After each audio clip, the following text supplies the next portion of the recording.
Good afternoon and welcome to Broadband Breakfast Live Online for Wednesday, January 13th, 2021.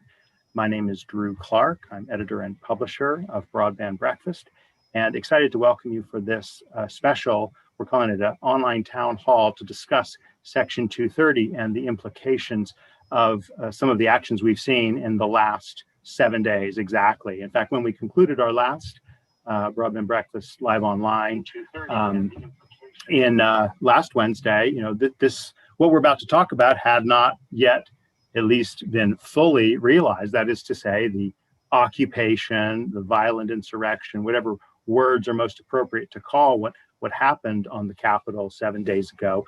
But clearly, there is an online component to this. There is a very significant fact of organization, of mobilization, and of follow-on, right?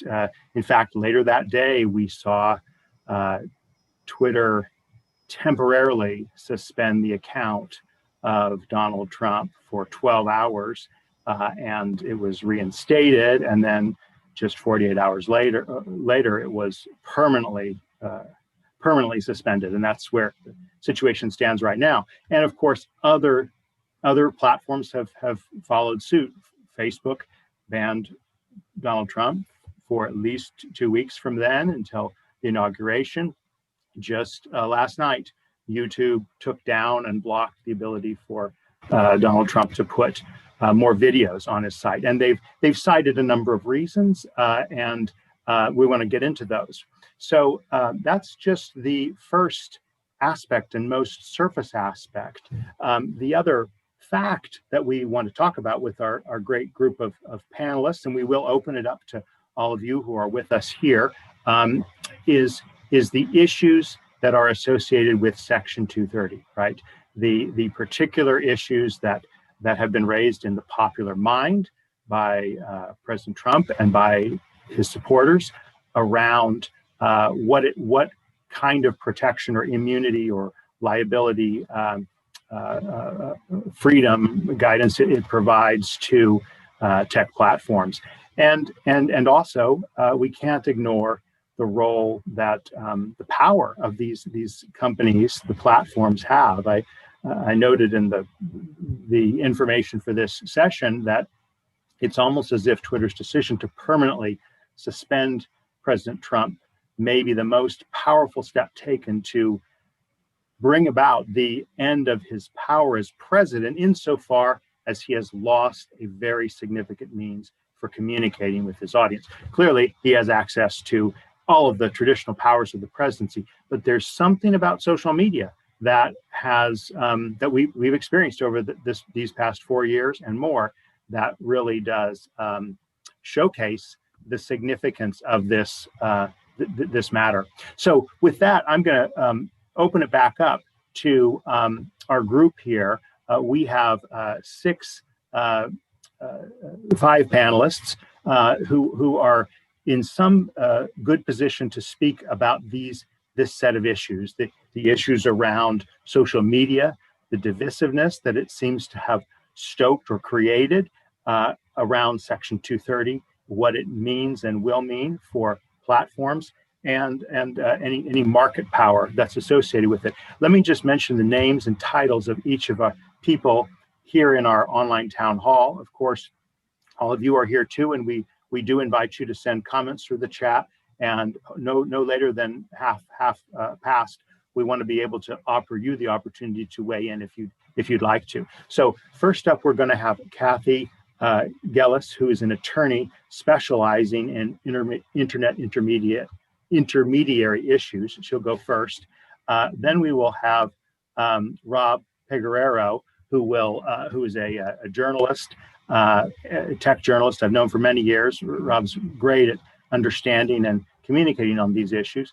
Let's go to Jessica Deer, and then Ali Sternberg, and then Will Duffield. And Jessica, to introduce her properly, is with Ranking Digital Rights. She is the director of the program, which is a very exciting program. And I hope you'll tell us a little bit about that, Jessica, and what it does and what it has to say about this this set of issues when she speaks. Ali is the policy analyst, is the senior policy counsel at the Computer and Communications Industry Association, and she provides a link about Section 230 that's a great resource. It's on the panelist resources on the page there. And then finally, we have Will Duffield, who is policy analyst at Cato Institute Center for Representative Government. So let's hear from each of you and see where we go from there. So Kathy, over to you. Thank you. Thanks for having me. We are living in interesting times, and it's creating a lot of challenges and making us alarmed at a lot of what's going on. But the thing to keep in mind, in particular for this conversation, is that the problem that we're experiencing right now is not a technology problem. It's not a Section 230 problem. Right now, we have a governance problem, which in many ways is a bigger challenge, but that's the problem. And that the solution for the actual problem is not going to be a technology one or a policy that shapes technology. This episode has illustrated some tensions and some policy challenges that we need to understand better and possibly react to, but in a calm, non-panic, non-reactive way. What happened here is essentially that there are bad actors who have said and done bad things, and that's a problem. But to react as if it's the fault of technology or the fault of Section 230 will prompt us to break these marvelous things. They're just tools. They're tools that bad actors can use to say and do bad things, but they're also tools that good actors can use to say and do good things. And we have to be extremely careful in how we respond to this particular challenge so that we don't break it, so that the good people can't say or do good things, which we can't afford to have happen as long as there's bad people out there saying and doing bad things. So my watchword to open up this conversation is understand that there are some very complex policy and technology issues. They are not necessarily at the root of what's going on here, and we need to be very careful and understand exactly what we're doing and where we're doing it as we consider the whole policy problem, and not rush in, because right now we're all a little bit upset. Kathy, let me just follow through and ask two specific questions. One is, what is it we're dealing with, this problem that you described? What is the specific policy problem as opposed to technology problem that you see us having at this moment? And maybe to help you in that answer, at least tell us why you think the answer is not obvious to the question of, is social media valuable? Is it worth it, right? Because there's a lot of people now who say it's all bad, it's all terrible, right? Help us understand your responses to that. I think the policy problem is that people are wandering around saying that, and they're saying it with some vehemence. We don't have a problem. We live in a country that has a very open approach to speech. It allows an awful lot of speech, including speech that will probably, as we say, lose in the marketplace of ideas because it's odious and terrible and we don't want it. It's not going to lead to good ends. But this country was founded on principles to say that it's better to have an open throughput of ideas where the good ones can succeed and the bad ones can eventually go the way of the dinosaur. And the policy problem we're facing is that means that there's some bad speech circulating for a while and people are listening to it and sometimes responding to it. And that can be frightening because sometimes the responses are not good. But the policy challenge in many ways is that people want to change that reality, and it's not necessarily thought through both from a pure constitutional standpoint, but also in terms of what statutes do you put on top of it to make that the information technology we have connects with those ideals. And right now you have people who are both pushing for to do more and to do less, and that's a conflict. And so the policy challenge is that we have conflicting policy values of what we want more or less of, but that's also a reason why the correct policy is probably to make sure that the policy gets out of the way. Great, wonderfully sharpened point there. Thank you. Rob, why don't you take it to the next level? I'll try. My perspective on this, number one, I am so old that I remember the Communications Decency Act as a piece of legislation under consideration. I also know what an unmoderated social network looks like, because I remember seeing how Usenet news groups eventually crumpled under the weight of griefers and spammers and people who were not looking to bring anything useful to the conversation. Fast forward to today, and what I see is a lot of inability or misunderstanding of CDA 230. I see it all the time in my conversations with readers on social media, where most often people say this is a First Amendment free speech issue, when really this is, are you going to force a for-profit company to host speech that it hates? And I try to flip it around by saying, if you ran a blog, would you have to keep up stupid comments from me? Or could you just delete them, as I think we agree any blog owner can, in fact, do that? And it hasn't been helped when politicians have deliberately muddied the waters. Drew and I were in the same room 2 summers ago in DC when Senator Josh Hawley of Missouri, who's now made himself rather infamous, said Section 230 requires free and fair moderation by platforms. It doesn't. It encourages platforms to moderate as they see fit, to remove content that's legal but otherwise objectionable. It also allows them to do nothing.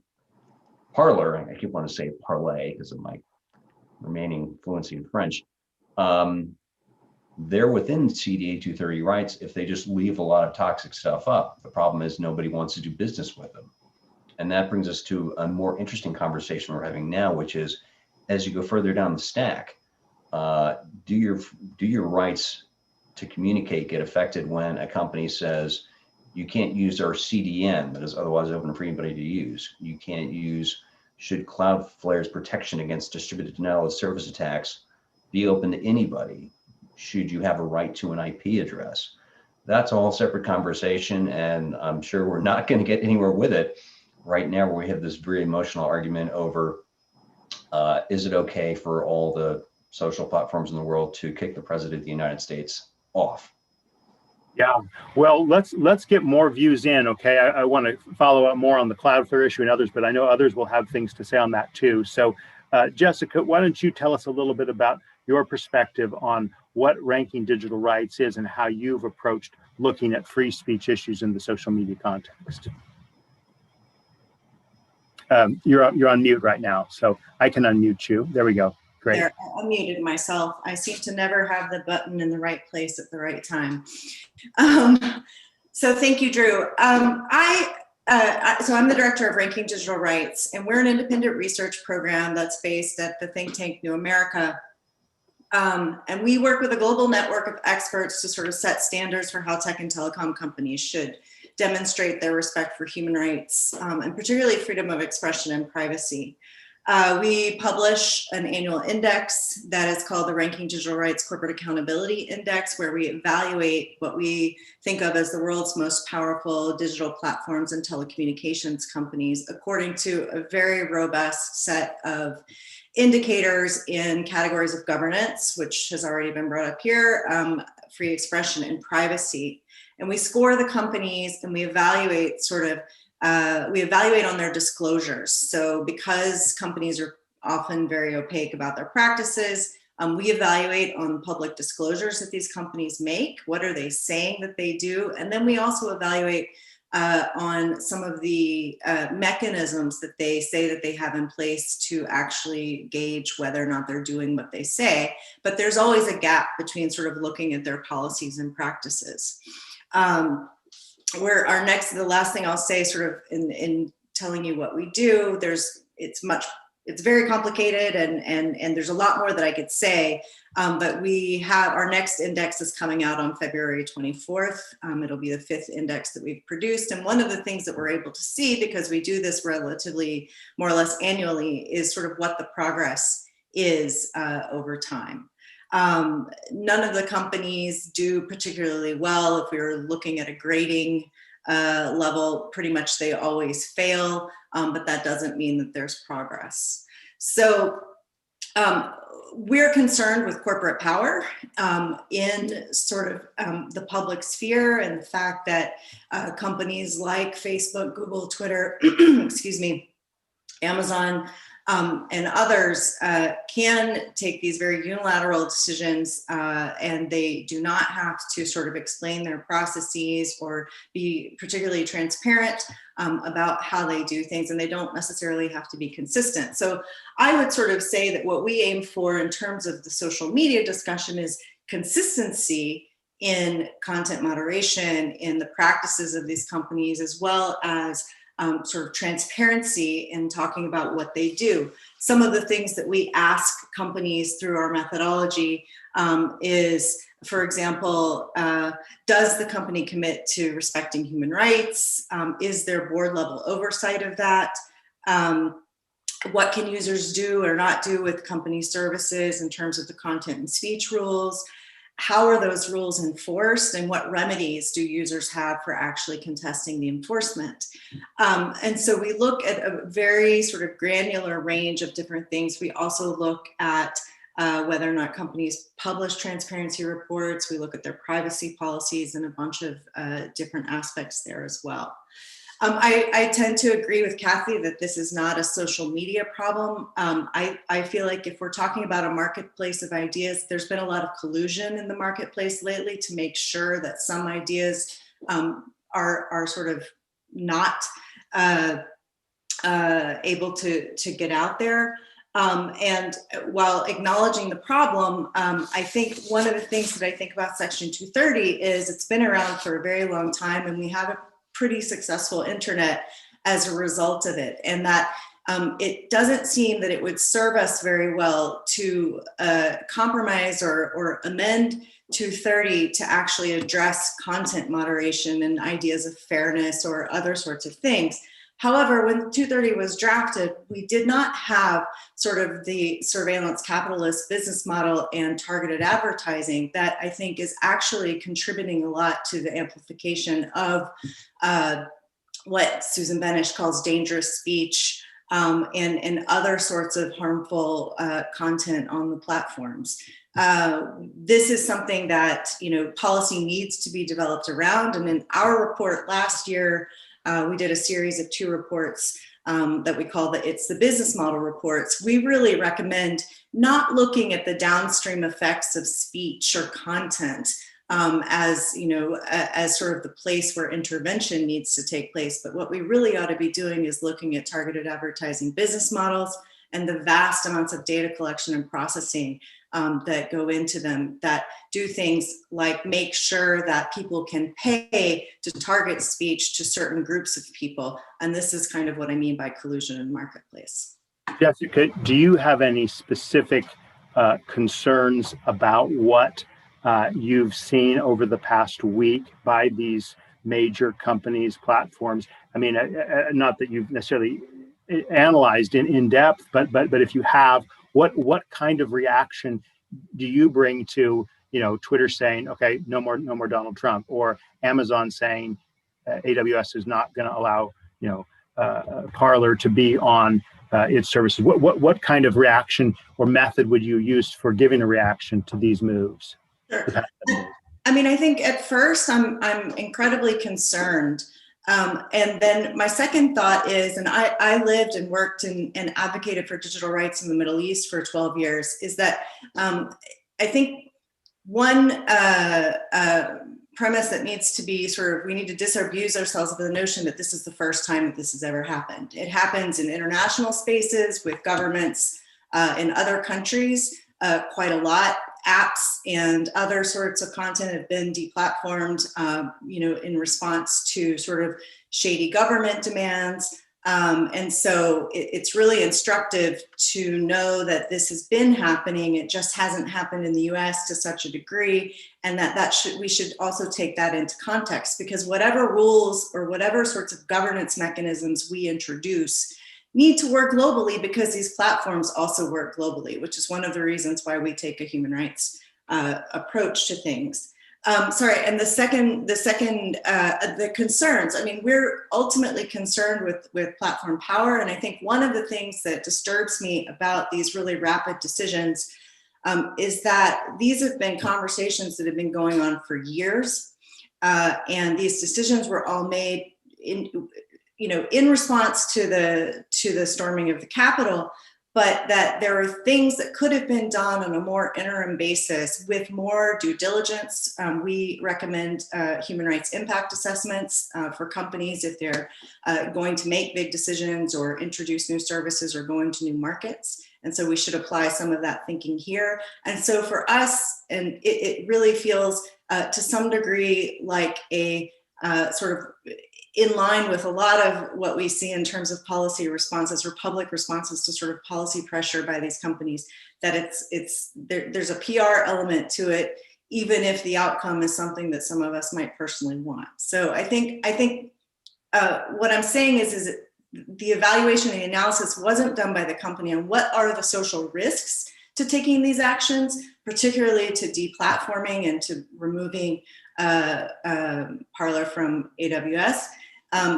That said, there's horrible speech that's been going on there that's documented in the lawsuit, and so our statement or our sort of opinion is that companies should be very transparent about how they're doing these due diligence processes, what they're doing, be consistent in their application of things, of their policies and rules, and explain to us more in particular about how their targeted advertising algorithms are actually exacerbating the problems, how they work, so that we can evaluate how they're exacerbating the problems. Great, a lot of good food for thought there. Ali, would you care to take the mic and speak a little bit about the Section 230 interplay to all of these issues, and unmute yourself, please, there. Absolutely. Thank you. Thank you for the reminder, Drew. And thanks for including us in this really thoughtful conversation. Really appreciate all of the important points that my co-panelists have been making about Section 230 and speech and the really difficult decisions that come up in the content moderation space.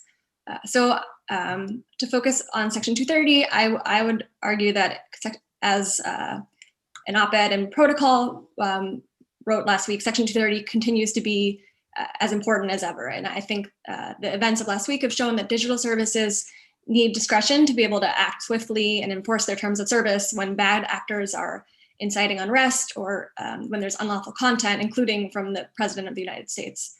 And I think these decisions are really difficult, and polling data from Morning Consult this week showed that people are equally divided about whether Trump's account was taken down too soon or not soon enough. I think in Section 230 space, there's often divisions over content being too much is being taken down or left up, and there are really difficult things that have to be weighed by companies. And I think that a lot of the conversation tends to be about big tech, but it's really important when thinking about Section 230 to realize that Section 230 is not just something that the larger tech companies rely on. It's also something that companies of all sizes, startups, small businesses in the online space, small brick and mortar businesses, all of these companies really depend on these internet services in order to engage in commerce, to online reviews or marketing and social media. I think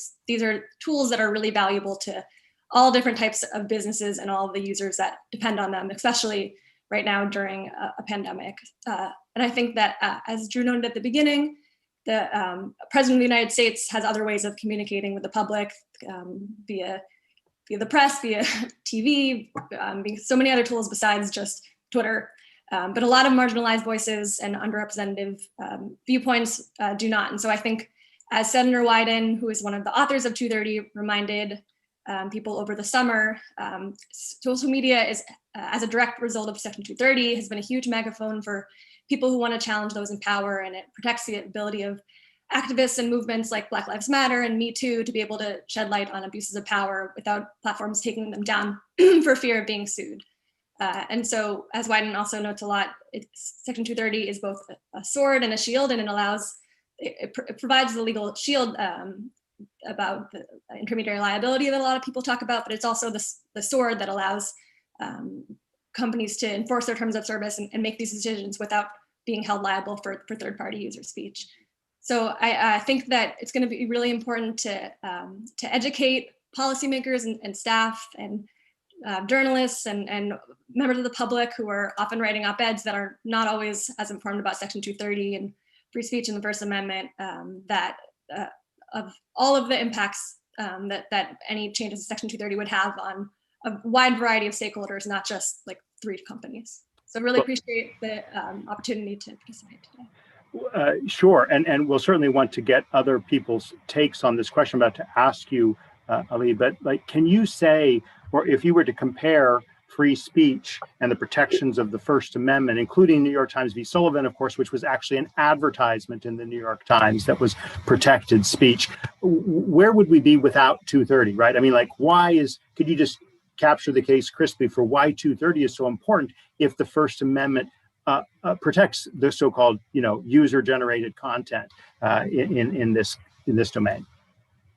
Yeah, and I definitely would welcome others like Kathy, who I know is a really great lawyer in this space too. But as CCI put it in our statement the other day, the First Amendment doesn't protect the government from members of the public, it protects the members of the public from the government. So the First Amendment is about government suppressing speech. It doesn't apply to individual companies and private companies taking action against bad actors that misuse their services to incite violence have a First Amendment right to do so, even when the bad actor engaged in misconduct is the President of the United States. And excuse me, as Wyden noted, excuse me, in a statement this week, to remind his colleagues that it's the First Amendment, not Section 230, that protects hate speech and misinformation and lies on and offline. So a lot of times there's confusion about these really fundamental speech laws, and I appreciate the clarification.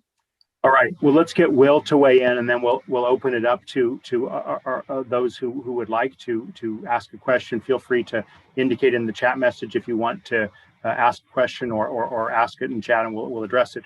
Will, I'd love your thoughts on some of the kind of the wider implications of the actions over the last 7 days. For example, AWS's action against Parler. And unmute yourself, please. There. Of course. First, just on the value of 230, I think in many cases, when it comes to litigation against platforms, the process can be the punishment, especially if you're a smaller firm without a bunch of attorneys on staff.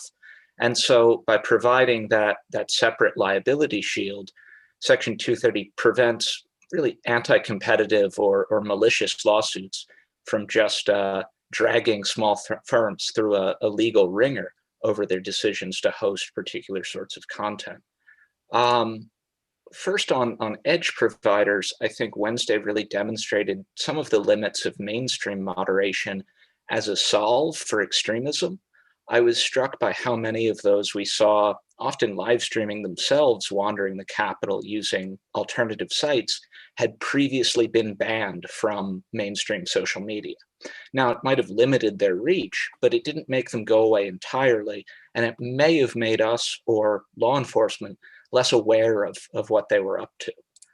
I think we've all been struck by how quickly decisions around Parler moved down through the infrastructural stack, starting with Apple and Google's decisions on Friday and in the start of the weekend, and ending with that much more permanent or impactful AWS takedown. Obviously, without distribution through app stores, the Parler app can't as easily be placed on people's phones, but pulling AWS web hosting takes the site itself offline. Of course, 230 does protect these actions, just as Parler has a right to choose what goes on its site.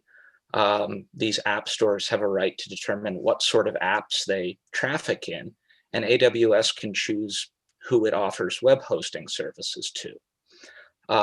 However, we don't see this sort of content moderation by infrastructure providers as often.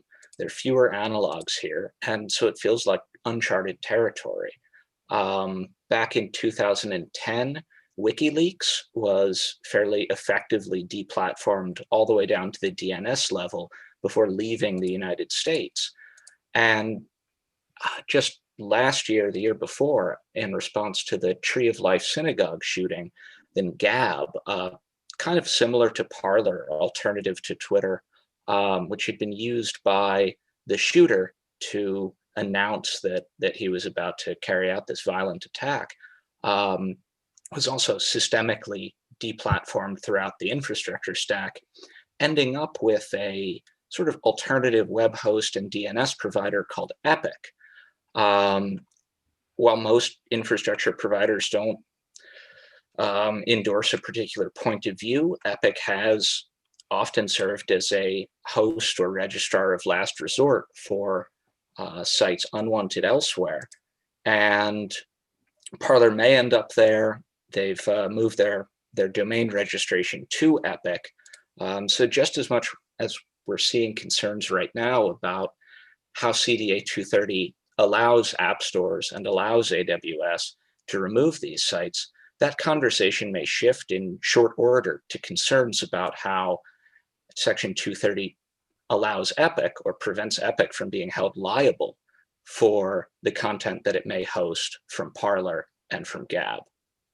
It sounds like the conversation's about to split in two directions. And so let's just kind of, one is the issue low in the stack, right? And is there market power? Did AWS's market power really permanently impair Parler's ability to be online somewhere? Or is it just going to all get sorted out? They'll find somewhere and they can host and there's not that issue. And the second one being kind of, well, what happens to the social networks and the conversations, and are changes in 230 going to make it more likely or less likely that the bigger platforms will say, hey, I don't want this user on my site anymore because they're saying inflammatory things? Will first, and then we'll open that up to everyone.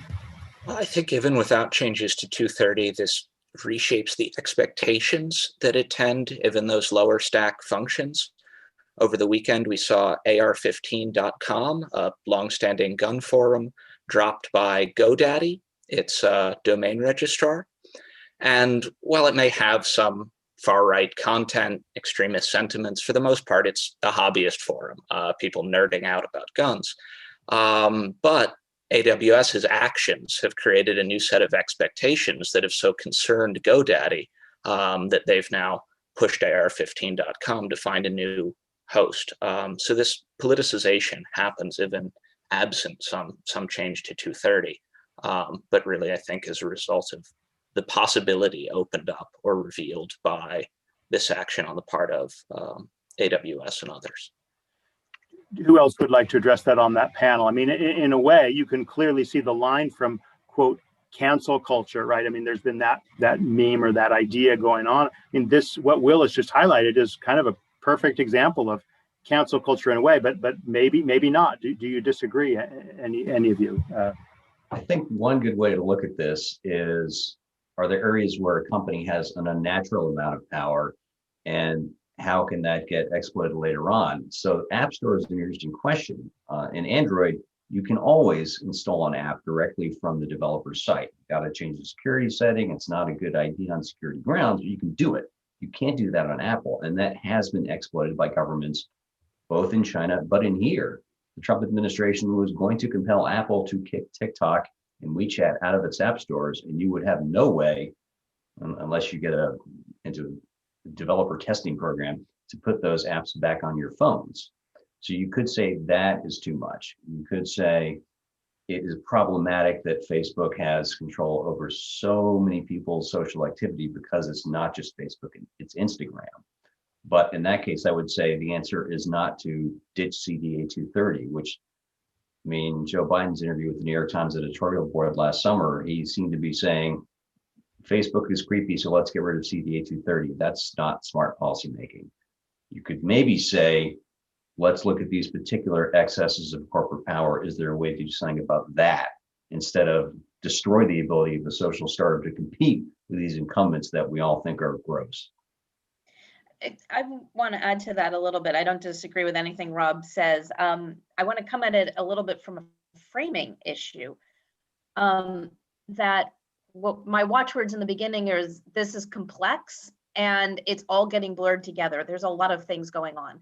And there's a lot of misconceptions that are getting baked into what's going on.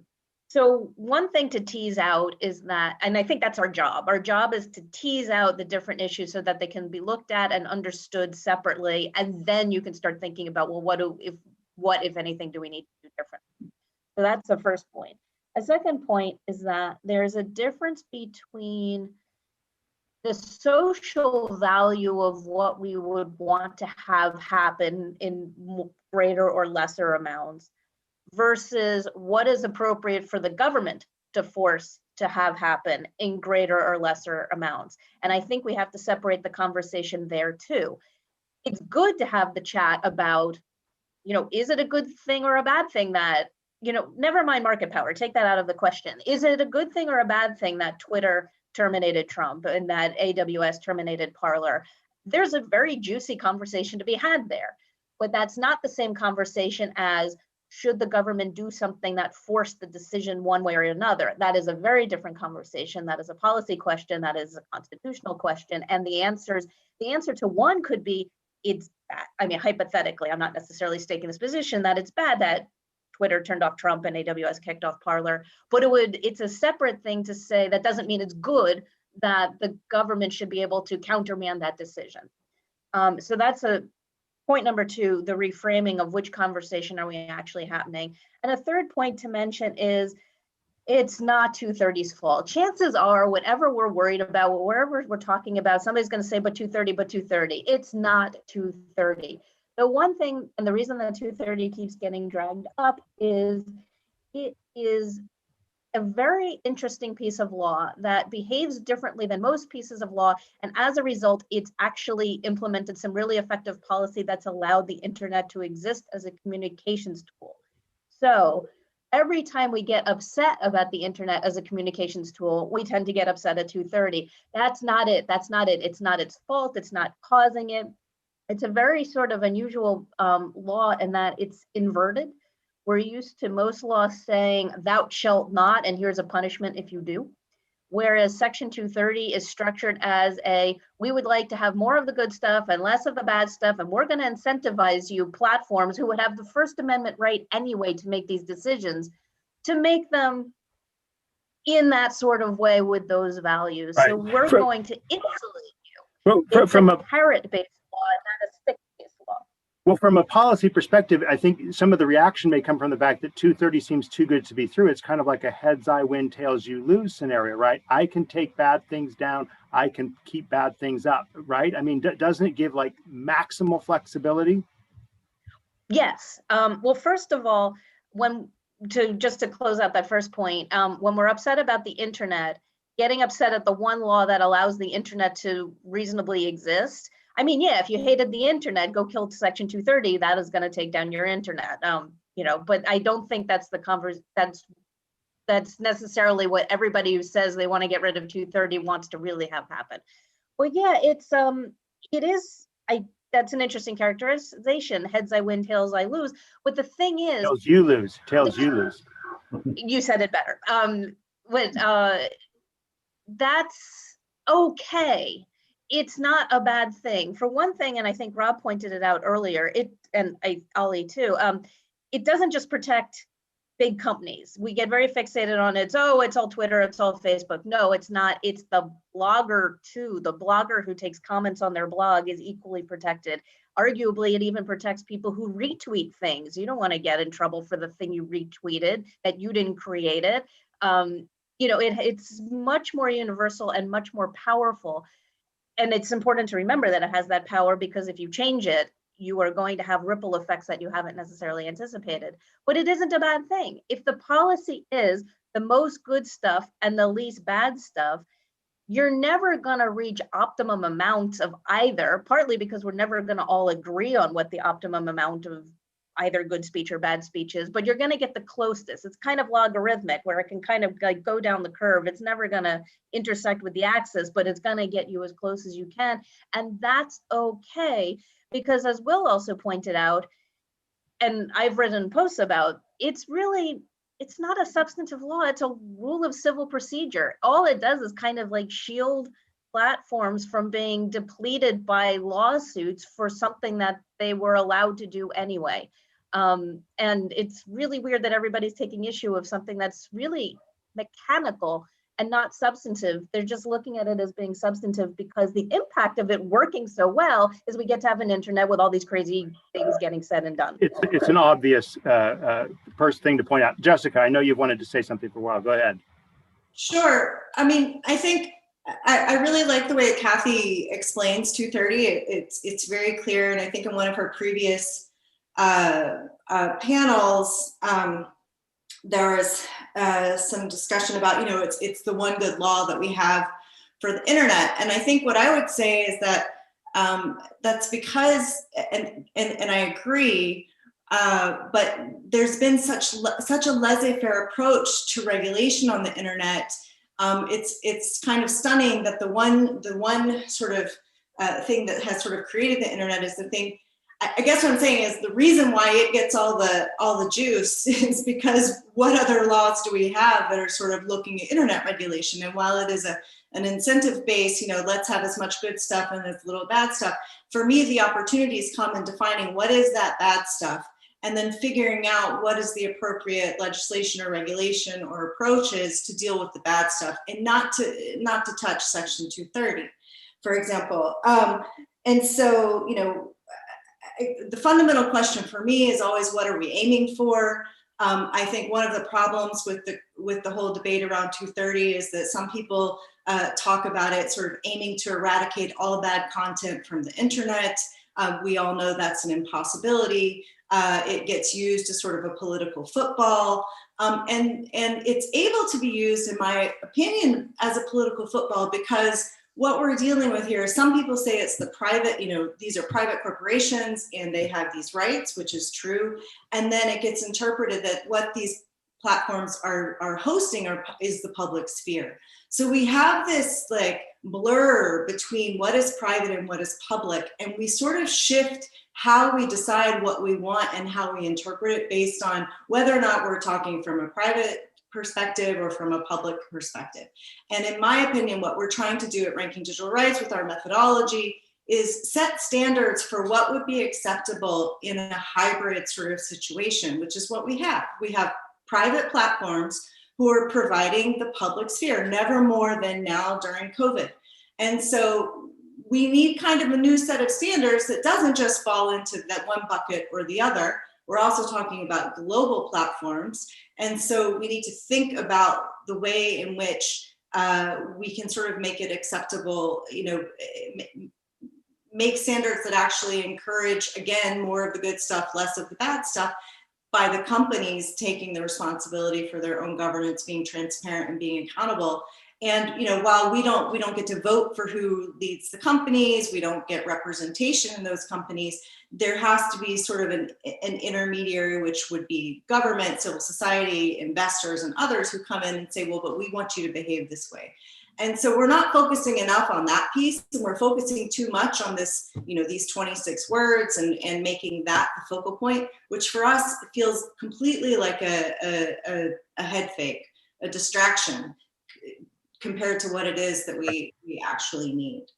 Patricia Poletta writes, Twitter has allowed mullahs to encourage jihad on Israel and death threats to Russian dissidents, and asks, isn't there room for Section 230 reform on the meaning of the section's good faith definition to insist on transparent and consistent moderation policies? Rob or Ali or anyone want to?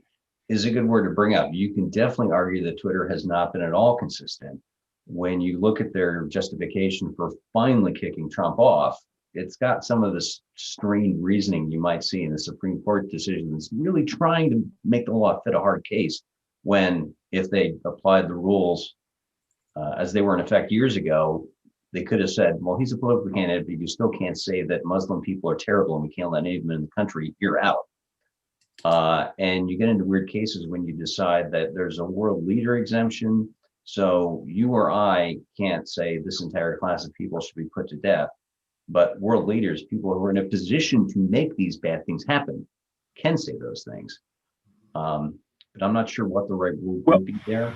It isn't, I mean, just to defend Twitter for a moment on the public figures policy, I mean, isn't the argument that when they're at least exchanging messages on Twitter, they're not sending bombs? I mean, there's kind of, it's a little bit of sword rattling, but it's become the forum in which people are communicating. Yeah, I don't know. I mean, the other aspect is we got to remember this is an ad-supported network. I don't think most advertisers want to be next to merchants of hate. So they have to keep their own conversation somewhat civil, or these companies will find some other place to advertise. So in short, I'm glad I don't work in content moderation at Twitter or anywhere else. Kathy. Yeah, I mean, I think we need to recognize that content moderation is hard, and that Twitter might change its mind, and that's okay. It's hard to either articulate a solid, scalable rule that will be perfect always and that everybody will know and love. That's just not possible. You can only do the best you can. It's hard to then implement whatever policies you've decided perfectly across incredible scales of volume that I think we can't get our heads around just how much stuff is on there. And then, yeah, you can change your mind. I mean, I think it wasn't incoherent to say that different rules would apply to a state official. I think this particular state official pushed the envelope to levels that nobody would have anticipated that a president of the United States would behave like this. So how could you even have anticipated a policy that would have covered it? And so I think where Twitter may have changed course is that eventually, A, the substance of the speech was changing, and B, situations changed and they rethought it. And I think it needs to be okay. If you think they shouldn't have taken him down, it's hard to sort of defend 230 if it helped to keep it up. But if you think that this odious stuff should be able to come down, you need to make it safe for the companies to make that choice. But then that's the legal part. Then the normative part is you can create social pressure to encourage them to make a different choice, because you could leave their platform if they have bad moderation policies. This is all a very complex system with lots of different things happening at lots of different parts, and they interact together. And what I fear, and this was part of my opening comment, is that when we react to something like this, where like, what just happened? This is bad. We must do something. We tend to zero in on one specific avenue, like one specific puzzle piece. And we put all our energy and all our focus and say, well, this was bad, so we must change this puzzle piece because then it won't be bad anymore. But it has a ripple effect through a much greater ecosystem. And my watchword for nothing else is we have to keep our eye on the entire ecosystem and sort of realize there's a lot of legal and social and technological pieces that are all playing together. And if we're going to react and change some of them, we have to anticipate how they're going to affect other areas. Will, there's a question here about members of Parliament, European Parliament, vying to have a leadership role in shaping EU's new rulebook for online platforms. And it has occurred to me quite a lot over the last year and a half that the US model of free speech, that is to say, permit everything, permit hate speech, is beginning to be eclipsed in the World Forum. And as these platforms are global players, they seem to be adopting a more European, to lack of a better word, use. Do you agree with that? And would you welcome or not welcome that? I'm kind of not sure where the libertarian approach is to allow private actors to put their own standards in, or are we seeing the eclipsing of that very strong First Amendment? In many cases, looking to Europe, what you're seeing is something very different from private decision making by private actors. But unfortunately, it gets exported back here because we do want global platforms and we would like to be able to talk to our European friends under a common set of rules. However, in Europe, governments have abilities to demand censorship or to force companies to make particular calls, as we see under Germany's NetzDG Act, that you could never get away with in the United States. However, because these platforms seek to have a common set of rules that encompasses at least the Western internet, we often end up with exported European standards, particularly around things like hate speech. Okay. Other reactions to that point, or some of these others that we've had? Well, I think on your sort of heads I win, tails you lose description, and as we think about 230, we just always need to keep in mind that it's informed and backstopped by the First Amendment. Another way to think of that description is that it sets the floor for hosted speech no higher than the First Amendment. You aren't going to have a separate, more restrictive set of rules for what you can can post online or say online, and the height or the top boundary wherever the individual platform, per their First Amendment rights, feels comfortable setting it, excluding things beyond that. So I think it really is justified and makes sense in that context of the First Amendment, which is why it ends up being unique to America, why we don't see these sorts of rules in Europe, and why most of these tech giants come from the United States. What about issues surrounding inciting violence, right? The very impeachment charge that Congress is debating right now, that Donald Trump incited insurrection. Is that another rule? I mean, presumably such speech is barred from the First Amendment, right? There are exceptions to the First Amendment, and that is one of them. I'm wondering what each of the panelists or those who'd like to address this question think about as an alternative route to taking stuff off, is highlighting this is not lawful speech, so we're going to take it off because of that reason and for no other reason. I mean, if you were to look to anything for a justification for this action, perhaps not permanently, but over the next 2 weeks, it is just the ongoing concern or threat of some insurrection or attempt on the inauguration. Not that it would even be explicitly demanded or encouraged by the president, but at this point, you have supporters who are taking ostensibly his line about not being at the inauguration as some kind of green light around it. But I think that forward-looking lens is probably the best justification. I think lawful speech isn't a good framework because most of what Twitter has kicked off is in fact legal. I mean, the First Amendment exists for Nazis and ISIS propagandists. Just they don't have a God-given right to use someone else's server space or to have their thoughts reproduced and redistributed around the world. I think Twitter has been doing a better job than Facebook in this respect, in that they've said, we want to have a healthy conversation. That's our North Star of this. And that they've developed rules. I guess just yesterday they said, here's our new policy. You have, I think, 5 strikes for election disinformation. And after that, you're gone. Facebook muddies this conversation. First, because they have an audience of 2.5 billion people. They own this other platform, Instagram, where imagine if that that purchase had never been allowed to have happen. Then we might have a different conversation. And we know Facebook has been inconsistent in enforcing their own rules because their policy shop in DC has been really happy to say, never mind, we're going to take that strike off your books. You, Breitbart, can stick around. Are they still on the Facebook News tab? I mean, yeah, I think not to say Facebook sucks, but they kind of do suck in this context. Well, we're getting a lot of questions from our audience about transparency, portability, antitrust competition concerns. How do those play in, right? I mean, Jessica, can I put you on the spot and ask, is there some middle ground between banning a site or app that has some hateful people? Indeed, Twitter has hateful people, but I can get Twitter through the App Store or through the Play, Google's Play Store. So are there middle grounds, and how do you see those questions being mediated? Love Jessica and other people's thoughts on this.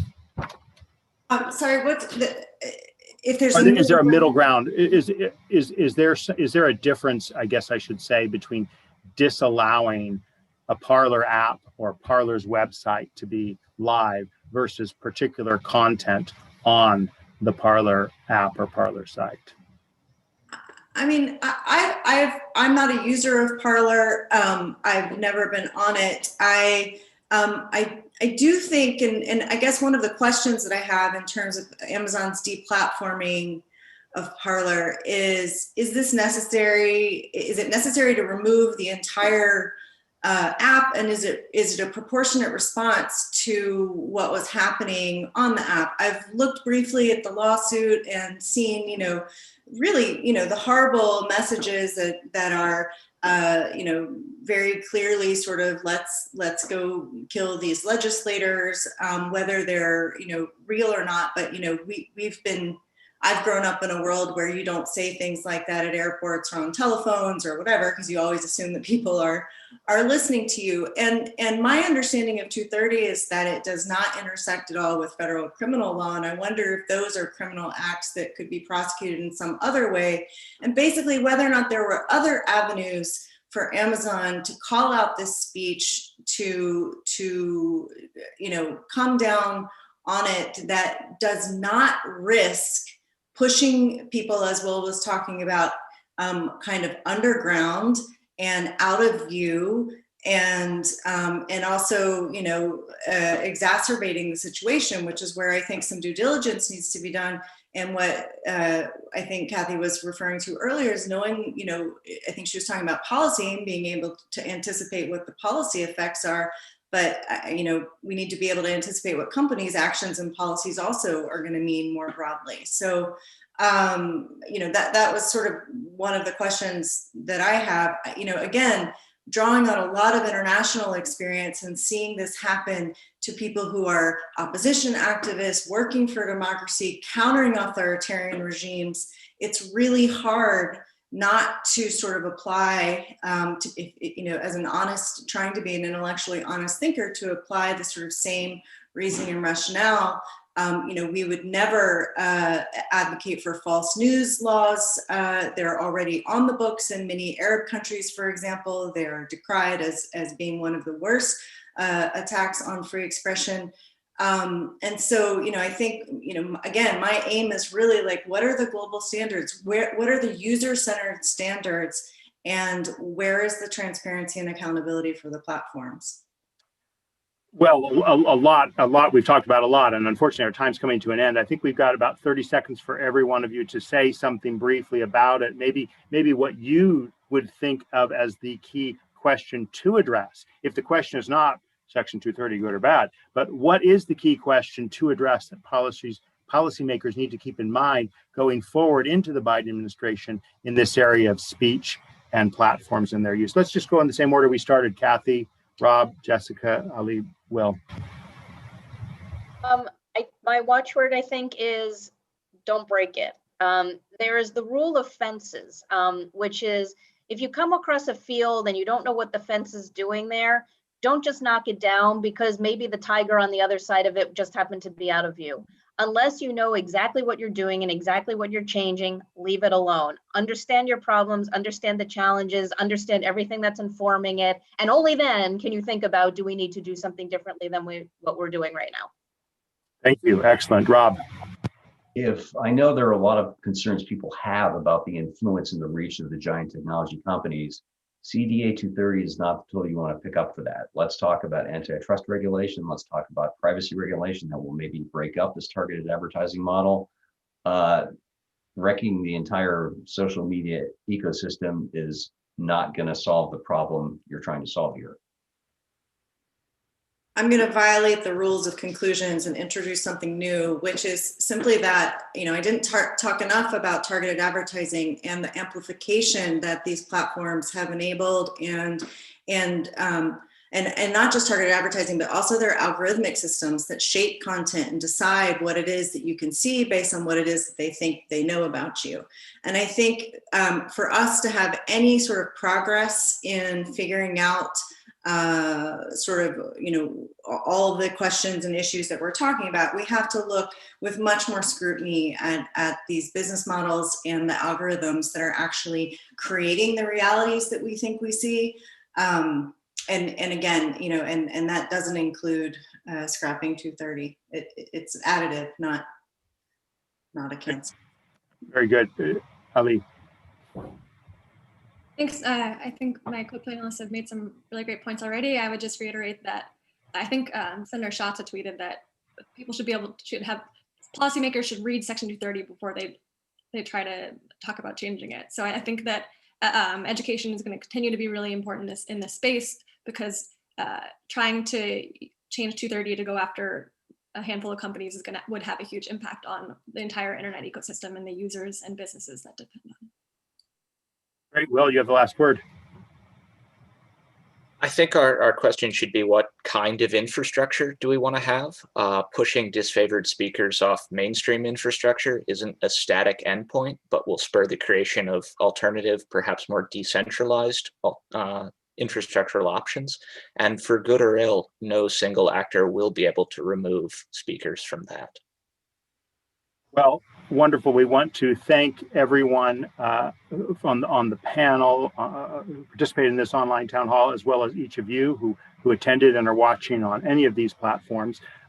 Before I thank our panel and we conclude, I want to remind you that we will not have Broadband Breakfast Live online next Wednesday, because that is Inauguration Day, right at 12 noon Eastern Time. We'll be back on January 27th with a discussion about part of our a no-nonsense guide to 5G, and we'll be talking about adoption and use of 5G. For our panelists, which includes Jessica Deere, Kathy Gellis, Rob Peguero, Ali Sternberg, and Will Duffield, I'm Drew Clark at Broadband Breakfast. Thank you for being with us and for spending this hour with us today. Take care.